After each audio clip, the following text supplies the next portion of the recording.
Well, this was a great episode. We talked about a topic that is so important to me, type 2 diabetes and insulin resistance. We talked about the importance of exercise, diet, all the different lifestyle things, but we also paid attention to why it's important to educate yourself about type 2 diabetes and insulin resistance.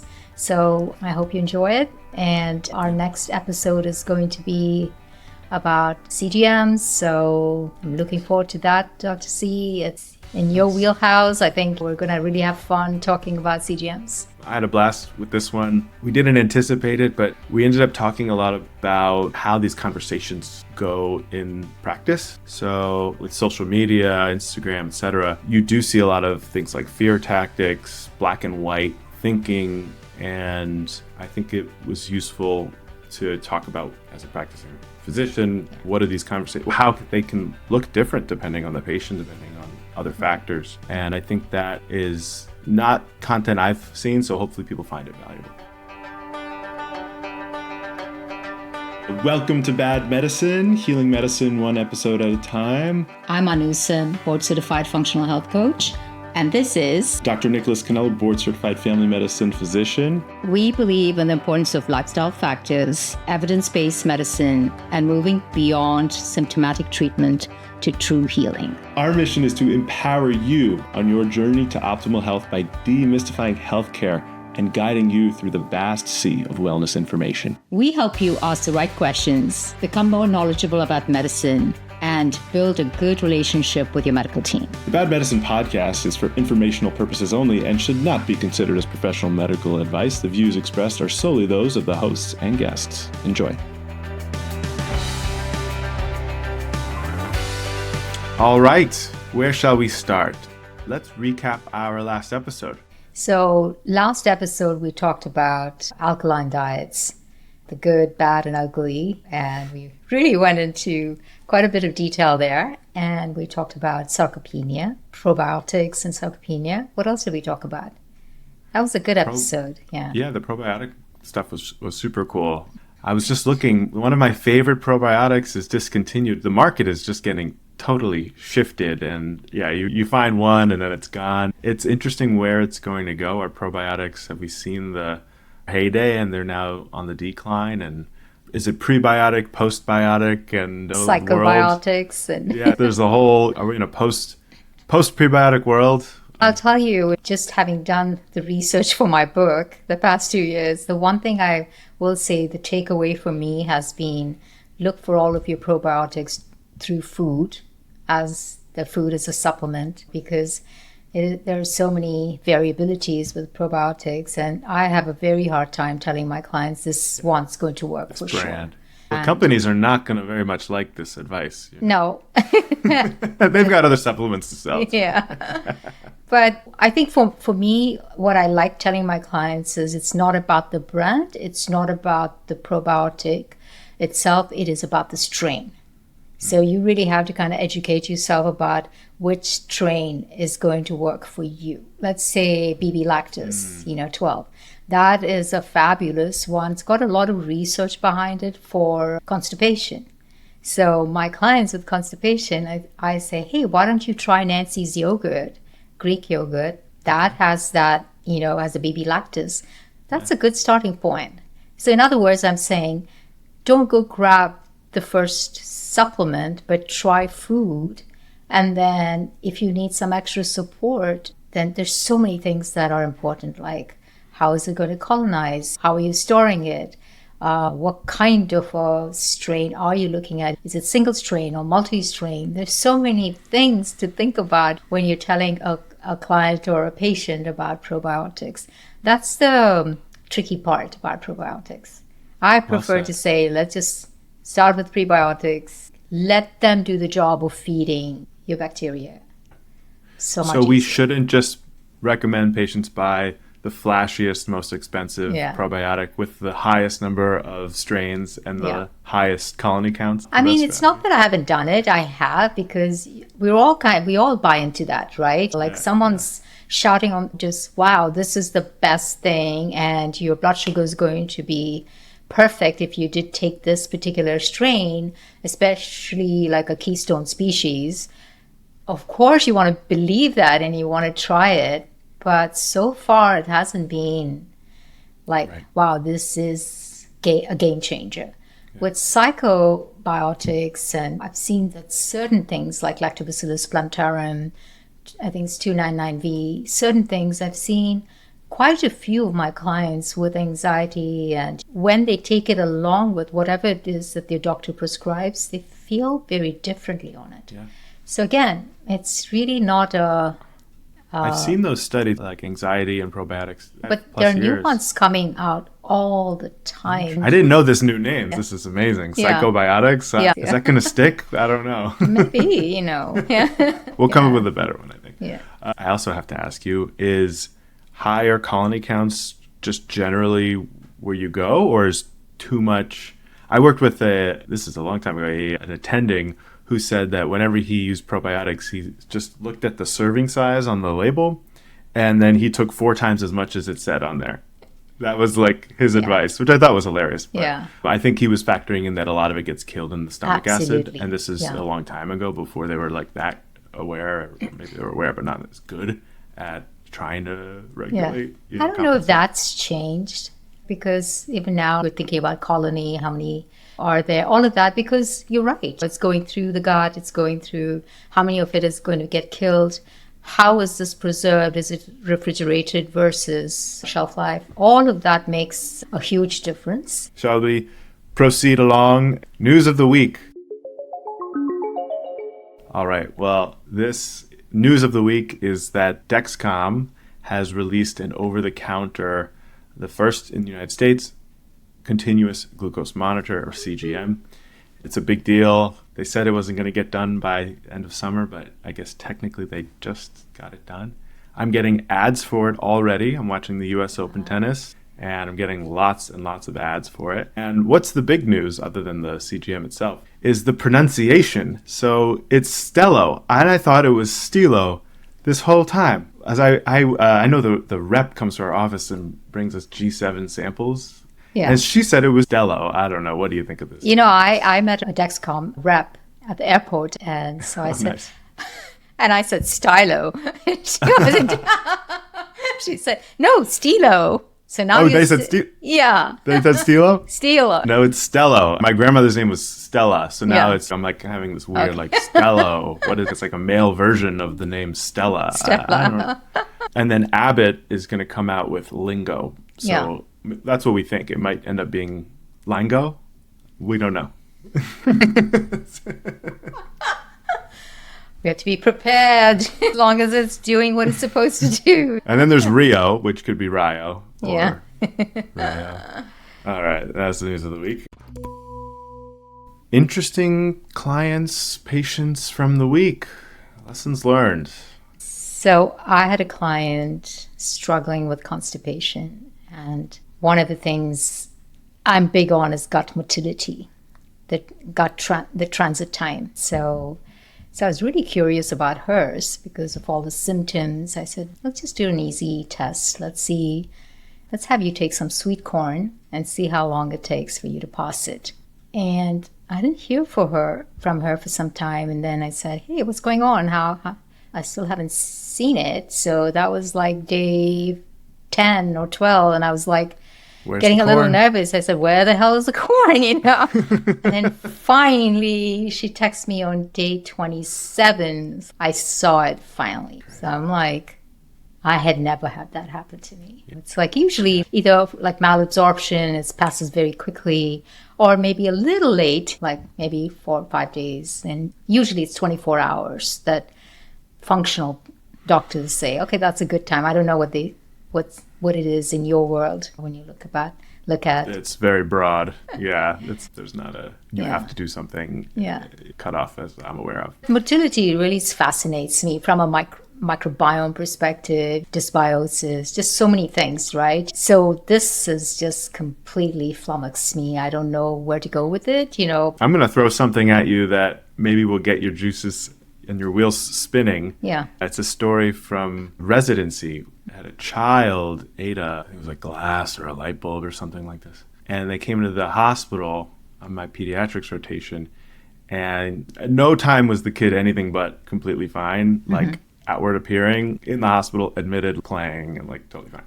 But we had to check x-rays every so often and watch the glass, because it showed up, move through the intestines. But here's what was interesting, is that when the glass hit the cecum, which is a part of our intestines, this kind of like a bulbous large area, it kind of stopped. It kind of stayed there.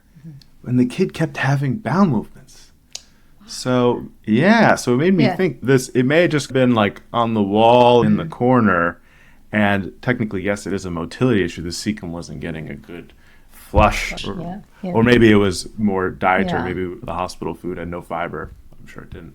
But that got me thinking tangentially biofilms, right? You can think, can things almost trap things in the wall and make things just less able to come out? And it was days. I think we actually discharged the patient with glass. I could be wrong about that, with the glass still, because it was like, it was absurd. You were putting the kid at risk of infection just being in the hospital encountering us. Corn is a lot safer. Corn, that would be, you know, I mean, I've done beets, but I don't have too many clients who really like beets. So it's really a tough one. Oh, I don't want to eat beets. And so beets is easy. You see the red, you know it, you know, so like, yeah, so it makes me think, if she kept having normal bowel movements, perhaps the corn just sort of gets sludged up in one area, the cecum, or another area, and it's just not passing. And is that maybe where, you know, that's the problem, rather than, or did she not have a bowel movement for like, you know, well, no, she didn't have a bowel movement that was really, I would deem as normal. Satisfactory. It was like she was really backed up and like goat pellets. That's really straining. So, and all the other symptoms. So that's what kind of made me feel like, oh, I really have to dig deeper into this, you know. So Cool. All right, what are we talking about today? Our favorite topic. All right. Let's do it. Okay. So the topic of the day is going to be about type 2 diabetes and prediabetes, because that's really the best time, in my opinion, where you can intervene and make a big difference for people. So I believe Anu has a couple or some numbers on prediabetes that kind of shocked me when I heard them. Tell us these. I mean, you know, a lot of my clients come to me because of either diabetes type 2 or prediabetes. And I'm thrilled that the doctors have even identified that it is time to take action, because so many people don't even know that they're pre-diabetic. 1 in 3 Americans are pre-diabetic. I want to say that again. Wow. 1 in 3 Americans are pre-diabetic. Wow. And I wonder how many know that they are pre-diabetic. That's, I think, the bigger question. If we could somehow get awareness, education, empower them with knowledge on how this is a lifestyle disease, and we can change things so they don't have to be full-blown diabetics. Imagine, I mean, that whole scenario is going to completely change in the States. In my practice, there are some people who have extra weight, diabetes in the family.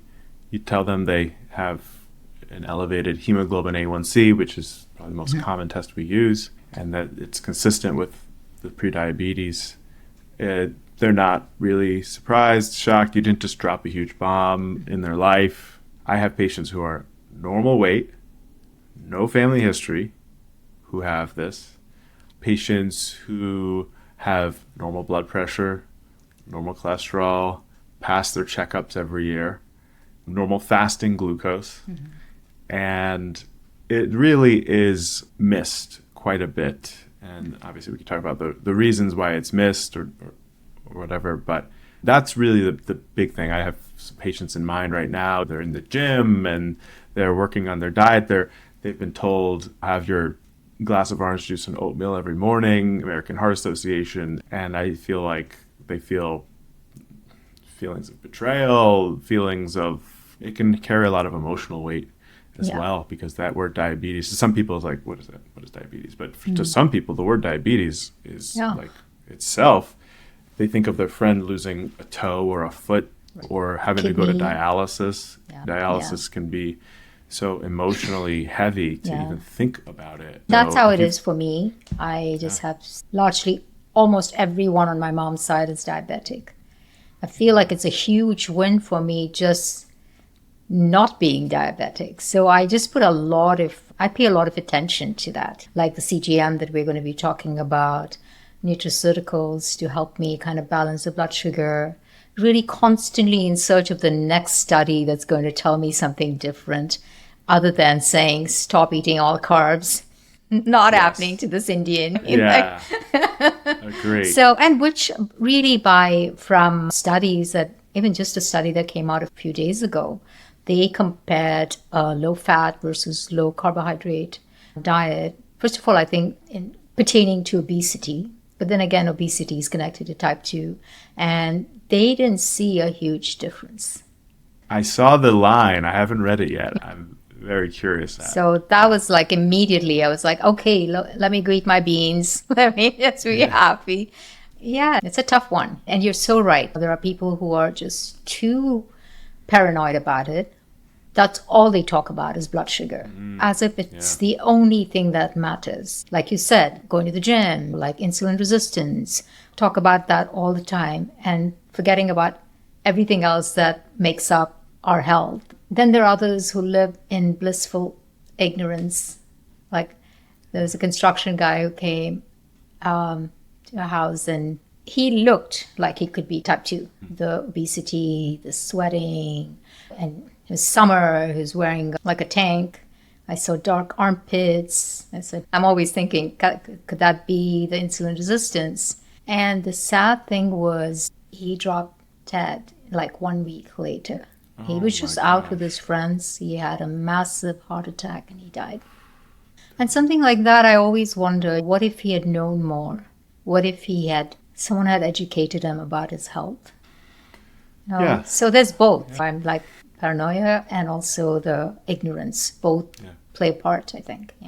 Yeah, or at least the opportunity to know more. Yeah. Being given an informed decision. I do have the utmost respect for the patients who understand that they're receiving bad health information and choose to not make changes, but fully understanding the risks. And you have to really make sure someone really understands and accepts the risks, which a lot of people aren't willing to, but you got to respect that. But yeah, you got to at least get to the point of having an explanation. To some people, their health isn't that important. Yeah. And obviously it's really important to me, and it's like what I do for a living. Yeah. But that's a big part of the picture too. When you think about the burden of disease, doctors and public health people can think that health is top of mind for everybody, but that's just our bias. The goal is to get them to the point where they can make an informed choice. And hopefully they will make the choice to care about their health. But I'm going to be their doctor if I've got patients and it's not a priority. I'm still going to care for them. I'm not going to abandon them. And I think you're 100% spot on about that. They may not recognize the importance of either the test or the education at that same moment that you're sharing it. That does not mean that it's going to become relevant down the road. That's something that I've seen with my clients. Take LDL, for example. I have so many clients with high LDL. Even just pointing out that LDL along with and high LPA, family history, all of that, you can only tell them that this is important. But if they're focused on something else, let's say they are focused just on weight loss, okay, and there's no room for anything else, for any other conversation to be had. You could say this is really important, and especially given your other markers, but there's no guarantee they're going to really listen to you. But the time will come when they will, and you just have to be patient, I think, with clients like that and say, okay, I'll wait. Exercise and patience. Some people may not. 1 year I may say, this is your hemoglobin A1C is this. We should check in 3 or 6 months, and A year passes, we're having another annual. Your A1C might what? But maybe another year will come and they'll say, I've heard of that. Yeah. What is mine? And I'll flip the screen around. I'll be like, it's been high. We've talked about this. Gently, I'll point in out my that book, we've talked about this. it's a whole chapter on NCDs. And I do talk about diabetes, and I talk particularly about a client who just did not give up. It was pre-diabetic, then it went to type 2, then he was on metformin. He didn't care. He continued to be heavy, smoking, all of that.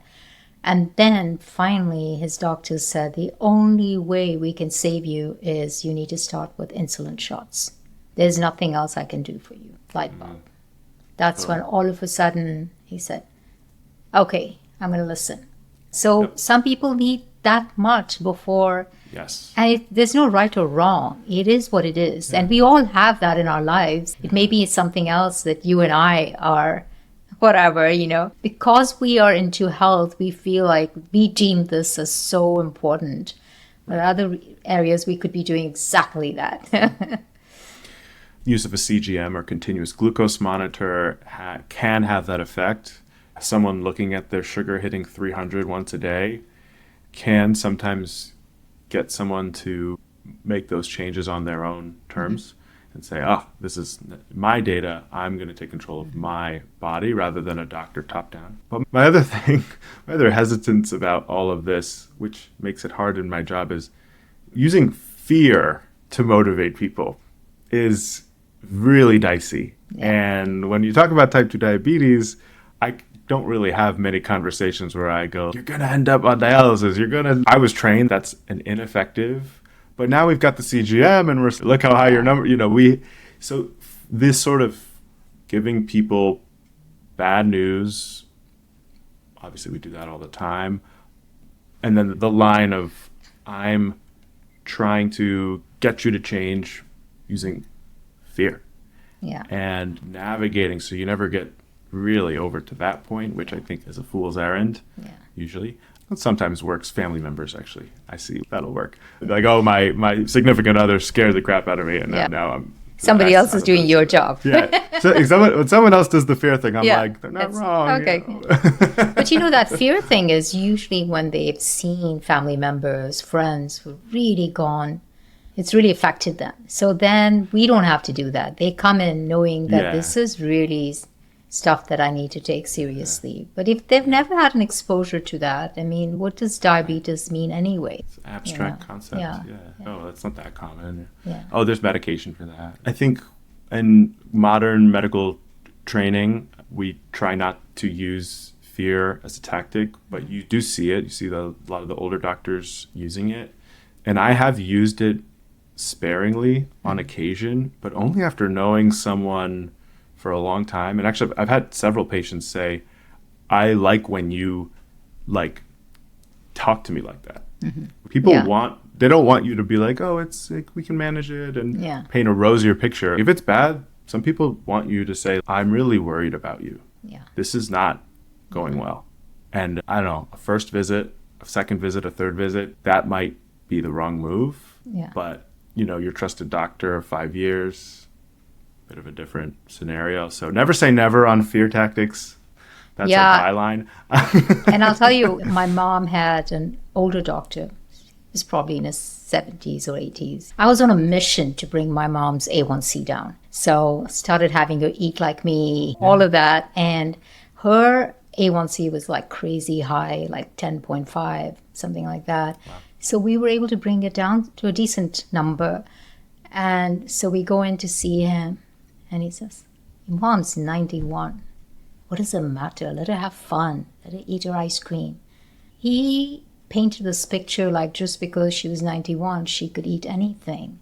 And the interesting thing is, of course, I didn't say anything out of respect for the doctor, but when I came home, Mom said, did you hear the doctor? And to this day, it's been some time now, she remembers what he said. He said, do you remember what the doctor said? I don't have to care about it.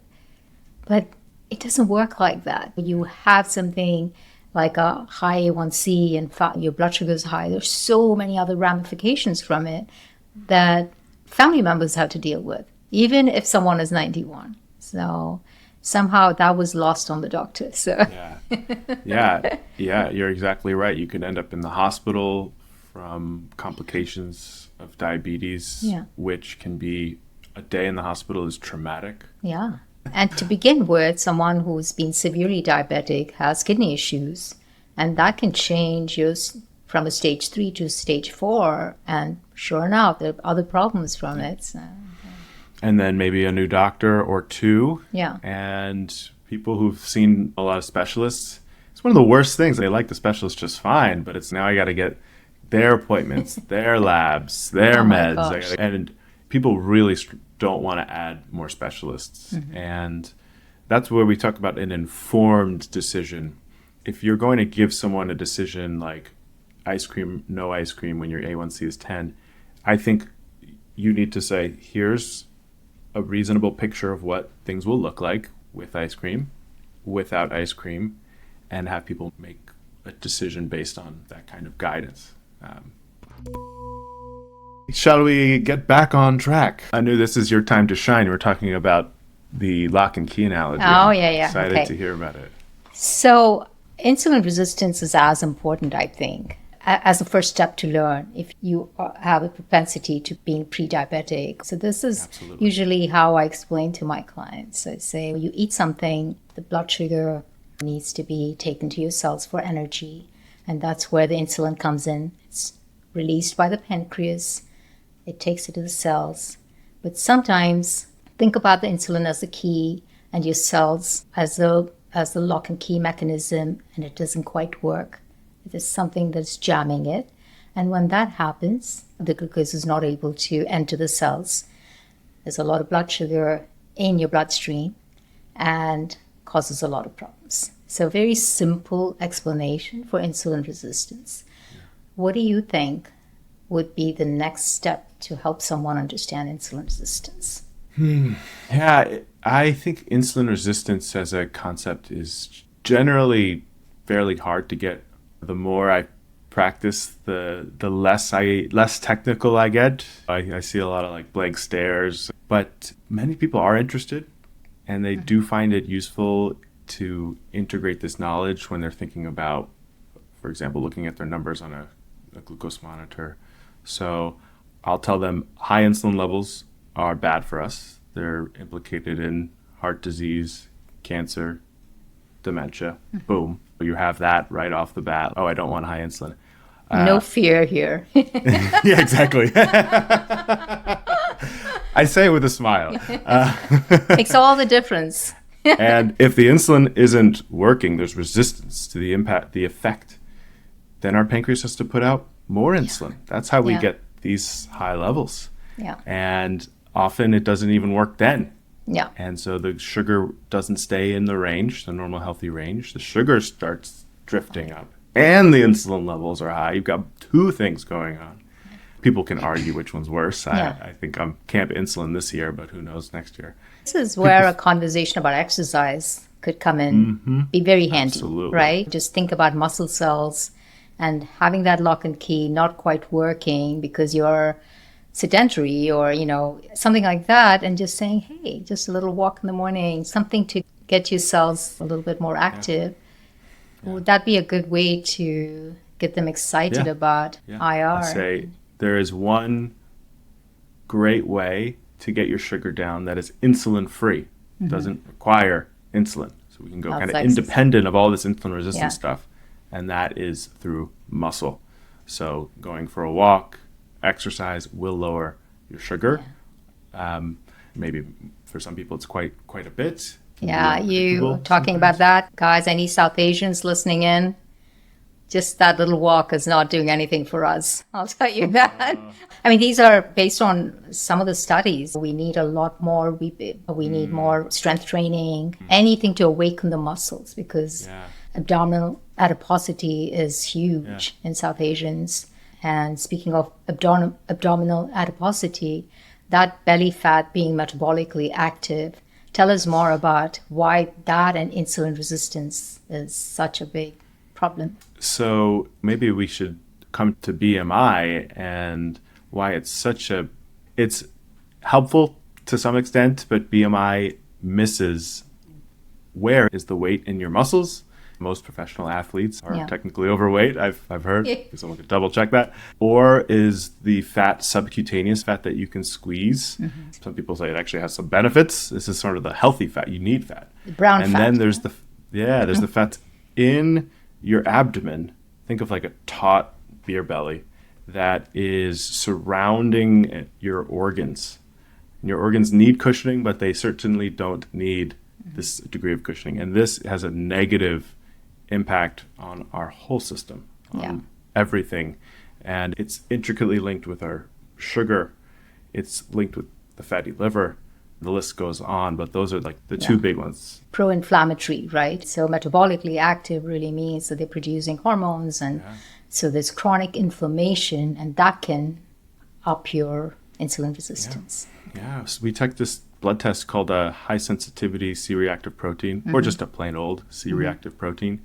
And sometimes it's normal's under 10, but and optimal will be under 1. And I have many patients where it's 2 to 4, and so it's not scary.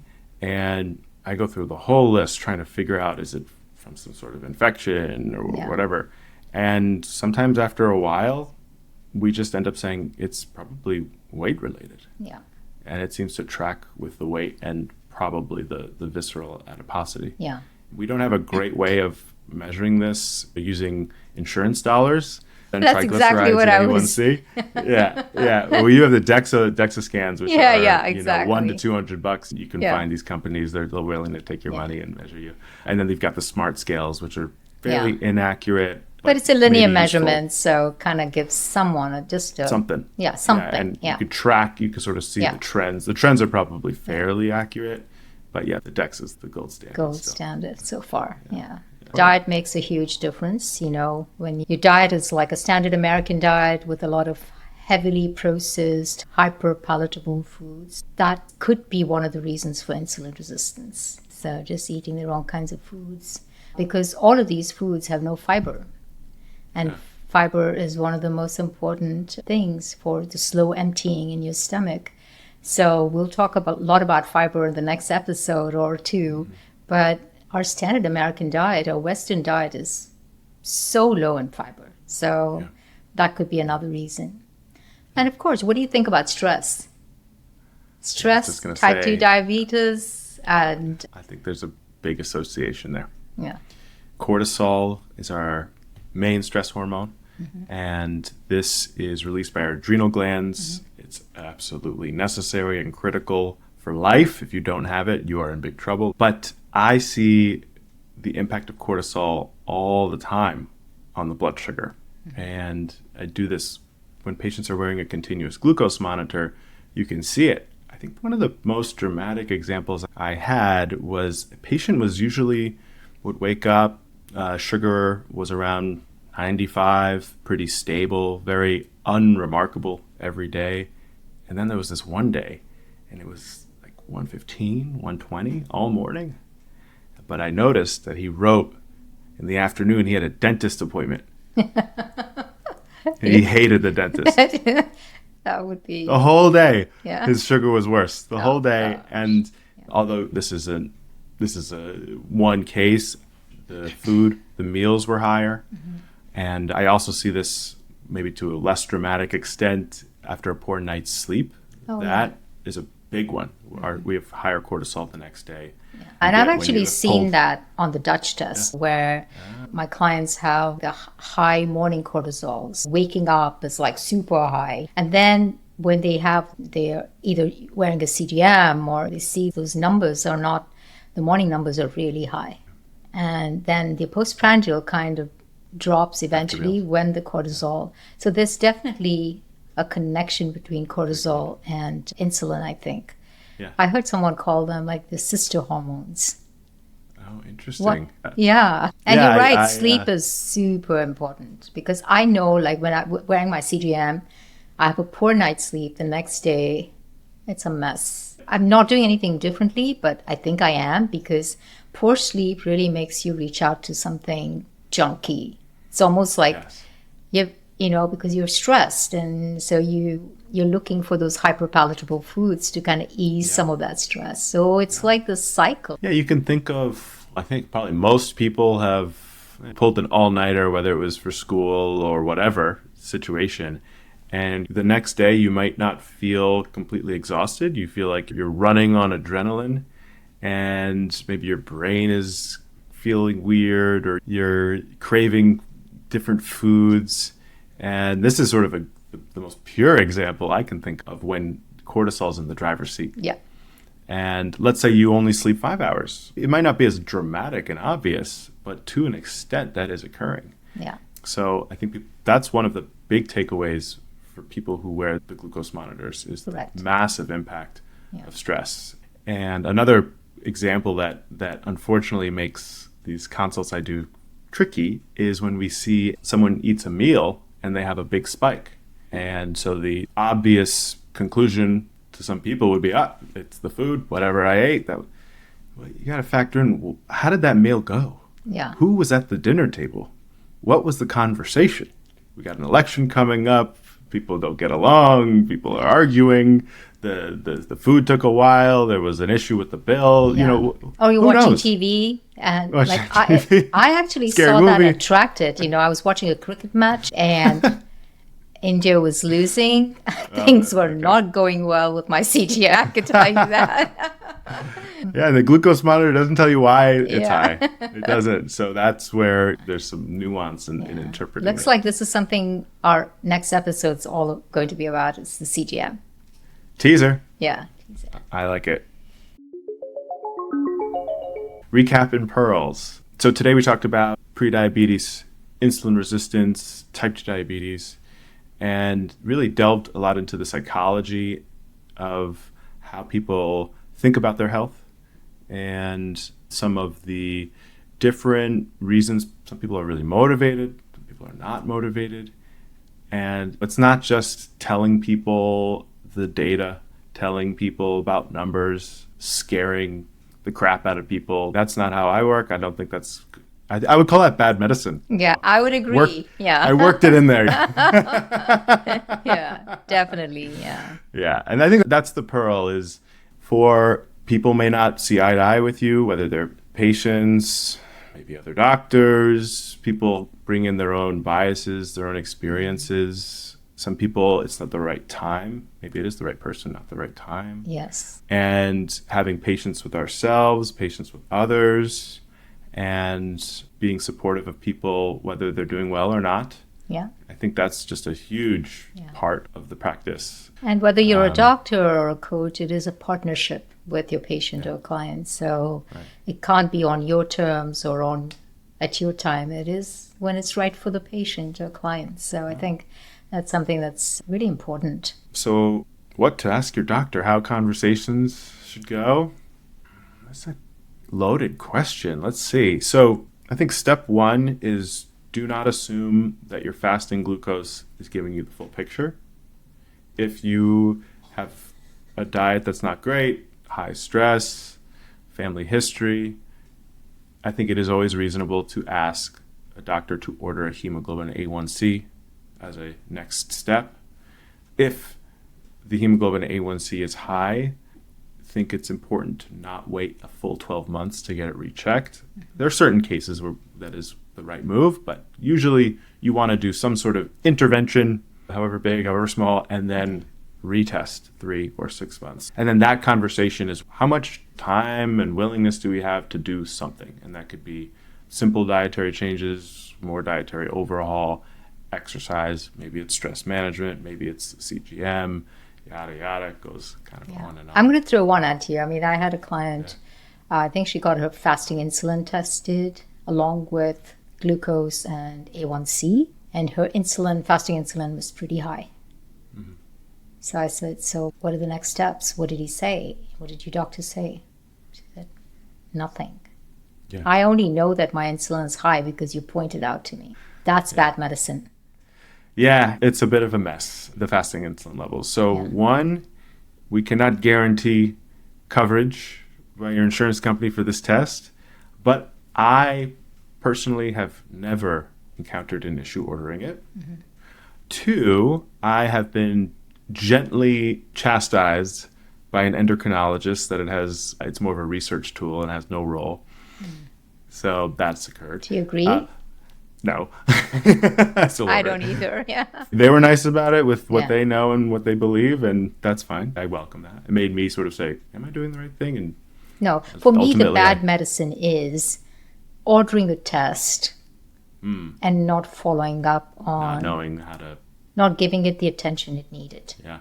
That leads me to point 3, which is the cutoffs. We put so much faith in these labs cutoffs, and they're often so wrong. The insulin one is a big one. So if you go online, go through studies, there's all sorts of different cutoffs that have been used to what's a normal insulin level. The normal insulin level at LabCorp is like really high.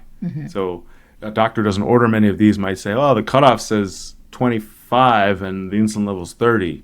That's mild, something like that, right? Like that's how an error it can be made. The other thing is, we're probably the best way to handle the insulin level is to put it in a calculator for HOMA-IR, HOMA-IR, with a paired glucose test. Yeah, and it's That's a free, little- guys. If your doctor Yeah. is not doing it, you can easily find this online. And Yeah. yeah, And that will give you a number that's a bit more accurate, reliable. There's still different cutoffs, but that you can see around there.